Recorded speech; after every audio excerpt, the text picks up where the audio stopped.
Welcome back to the End Time Remnant YouTube channel. This is Dorothy, and today is February 4th, 2026. It's probably, I'm going to say a little bit after 4 o'clock p.m. I pray all of you are having a blessed day thus far. This video is a little different, but I wanted to share a quick story that I hope will encourage each of you to remember just how God works. Okay? If you hear me giggling, it's because the story is funny. It's funny to me. I was going through a huge duffel bag earlier, full of old pictures. A friend of mine from college is having a milestone birthday coming up, and I was trying to find pictures of her and I the first time that we went to Niagara Falls in Canada, and this was when we were back in school together.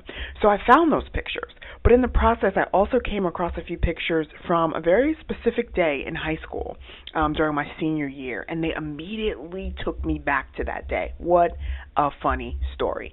So I went to the Marine Academy of Science and Technology in Sandy Hook, New Jersey for high school. At that time, it was a blue ribbon school. You had to kind of test to get in, and it specialized in marine sciences and also had an ROTC element to it as well.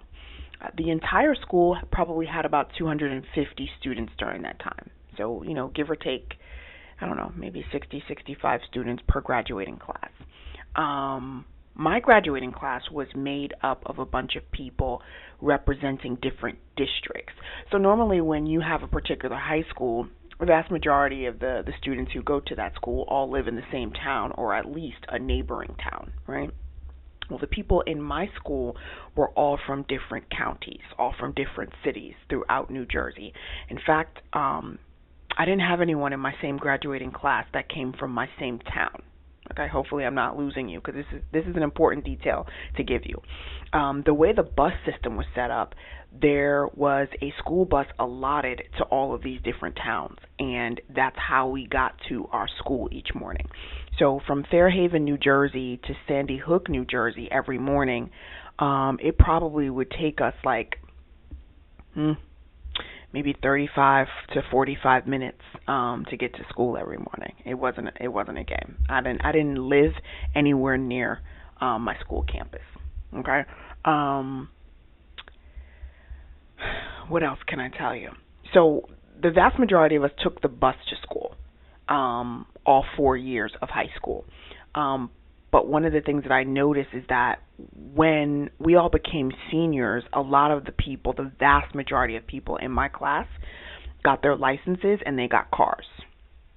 And so at that point, the vast majority of them began driving to school. This is also another important detail for you to remember. Not me, because I had no money for a car, so I didn't even bother to get my license until much later. So I didn't have a license and I didn't have a car. I was definitely on that bus.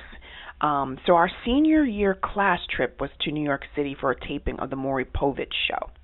As it happened, the vast majority of my senior class drove their own cars, and if they didn't drive, they were close friends with someone who did. So on the morning of the senior class trip, unbeknownst to me, almost my entire graduating class got to the school campus early and boarded the bus that Maury Povich sent. Me and a couple of other students were riding the bus in. So we were not late, but we were not early like those of them who drove in, in their own cars. Apparently there was some type of vote and executive decision made to leave before the few of us who rode the bus actually arrived to school that morning. I guess they wanted to leave early to avoid traffic and kind of make it to the production studio on time. So by the time I got to the school campus, I learned that the bus carrying my classmates to the Maury Povich show had left already. And then there were other two classmates that arrived shortly after me on their buses and learned the same thing. So the three of us were told that we wouldn't be going and that we'd just be chilling out with another teacher. Her name was Miss Lamp. She was our oceanography teacher. We were going to be hanging out with her all day, and we could use that time to study, catch up on assignments, things of that nature. So we all head over to Miss Lamp's classroom, and when we come through her door, she's looking at us like, "What can I do for you?" Like, I thought I got rid of y'all for the day. And we told her what happened. And she was like, oh, gosh. Like, I'm sorry for y'all, but also it was kind of like I thought I was going to be free today. And now I'm looking at the three of y'all. Great. This is wonderful.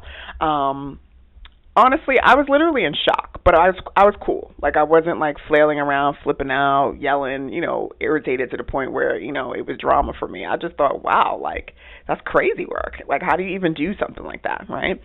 So we get to Miss Lamp's classroom. We're telling her what happened. We're settling ourselves into the classroom, and all of a sudden the principal comes in, and he says there's a limo in the parking lot from the Maury Povich show. He said that Maury sent the limo just in case there were a couple of teachers or chaperones who preferred to ride in the limo and leave the other teachers on the bus with the kids. And the principal told us that he would permit us to go in the limo, but not without a teacher. Now, there was a reason why Miss Lamp was left behind to begin with, okay, because she didn't originally want to go, right? So now me and my classmates are literally begging her to get with the program so that we don't miss our senior trip, because it was all going to come down to whether or not she went with us. If she didn't go with us, then my principal was going to send the limo driver and that limousine right back to Maury. Like, he wasn't going to let the three of us go without the teacher, which is understandable. So Miss Lamp agrees to go with us. And may I just say, okay, a time was had. All right. We turned that ride into a whole photo shoot. Okay. We enjoyed our little snacks and sodas in the limo, and we spread out up in there like the celebrities that we thought we were. Okay. Here are a few of the pictures that I found earlier. And don't talk about my fits, man. It was 1998. Okay. And we were all looking a hot mess. But you couldn't tell us that.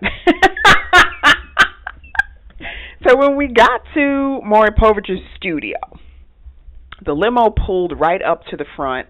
As we were about to get out, we could see all of our classmates all kind of lined up against the building waiting to go inside. So they were there already, right? They were off the bus and they were standing in line waiting to go inside.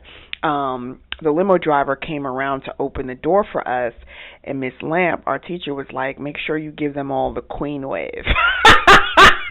like seriously, like, as you're getting out, like, take your hand and move it like from side to side real extra. It was hilarious. Okay, so when we got out of the limousine, all slow and dramatic, I could hear some of them, oh my gosh, there's Dorothy, there's Stacy, there's Elizabeth, oh my gosh, it's Miss Lamp, right? Yeah, the people y'all knew you were leaving behind and couldn't care less about. Yeah, hey, how y'all doing, right? So what's the lesson here?